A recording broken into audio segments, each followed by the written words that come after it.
Robert Vadhera, India's fastest multi-billionaire. An inside story. Tata took more than a century to reach there. Ambani, even with unlimited political help, took 50 years to become billionaire. But Delhi businessman Robert Vadhera took just less than 10 years to become a multi-billionaire. How? Why Indian newspapers and television channels are scared to discuss this story. Reason is simple: Robert Vadhera not an ordinary Indian businessman. He is in fact third in line to become India's next Prime Minister. Of course, Robert Vadhera is son-in-law of Indian's power broker Antonio Mano aka Sonia Gandhi. No wonder Indian newspapers and television channels are too scared to discuss this subject. But we live in a free world. Let's freely discuss and applaud phenomenal growth of India's fastest billionaire businessman. Let's start with background of Robert Vadhera from a period before his meeting his golden goose Priyanka. Robert in fact only half Indian. He was born to Rajendra and Maureen Vadhera in 1969. Rajendra Vadhera hails from Uttar Pradesh and Maureen McDonough of Scottish origin. Before entering to India's royal family, Robert Vadhera was running a recycle metal business, in simple terms collecting used industrial waste from companies and resell it, as you could imagine, not a golden egg laying business. It's quite amazing that in next 10 years he grown into multi-billionaire. Robert Vadhera met Priyanka Gandhi at the house of common expatriate friend Ottavio Quattrocchi. Yes, the surprise beau Forza scandal middleman Quattrocchi. Robert Vadhera's marriage with Priyanka was in 1997. But it was followed by tragic and suspicious deaths of his brother, sister, and his father in the next decade. He had one brother, Richard Vadhera, who was found dead in September 2003 at his Vasant Vihar residence under very suspicious circumstances.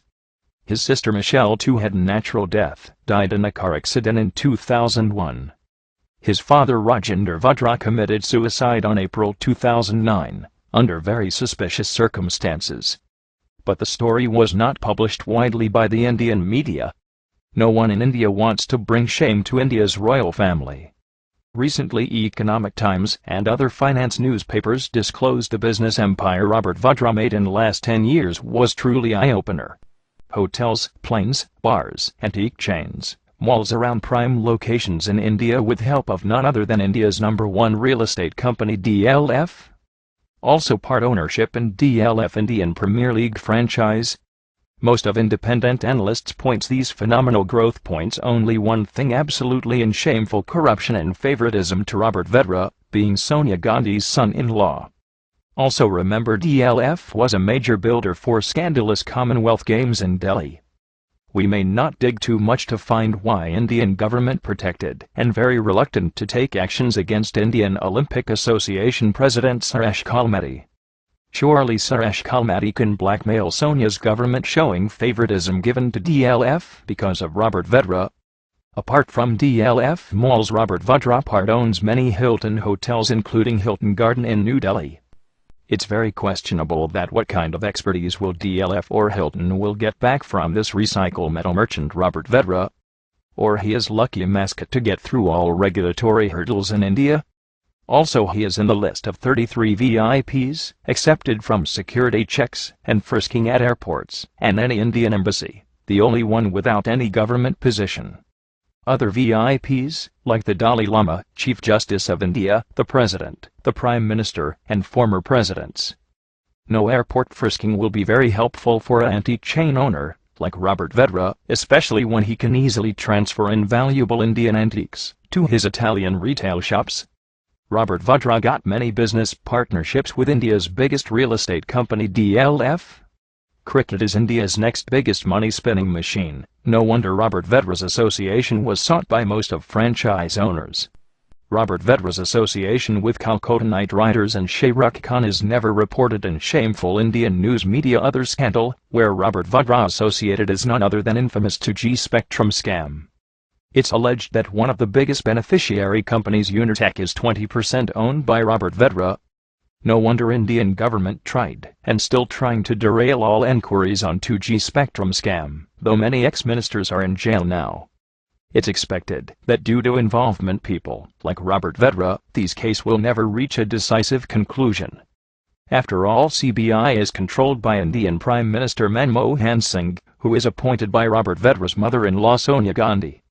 Media reports on Robert Vadhera's association with Unitech were suppressed by media moguls in India. Other business Robert gained recent years includes prime properties all over India, especially commercial hubs, and a taxi business but for air taxis. Yes, poor man Robert owns few planes as well. Skylight Hospitality Pvt Ltd, a company wholly owned by Vadhera, and his mother Maureen Vadhera owns business hotel Hilton Garden Inn, in the upscale South Delhi business district Saket. The hotel is located within the DLF Place Mall, also known as DLF Courtyard. Also, several of Robert's companies have received unsecured loans. Unsecured loans are treated as bribe. Yes, it's the same reason why Karunanidhi's daughter Connie Moshi in jail now, as she took unsecured loans from Unitech to start Kalinjar TV.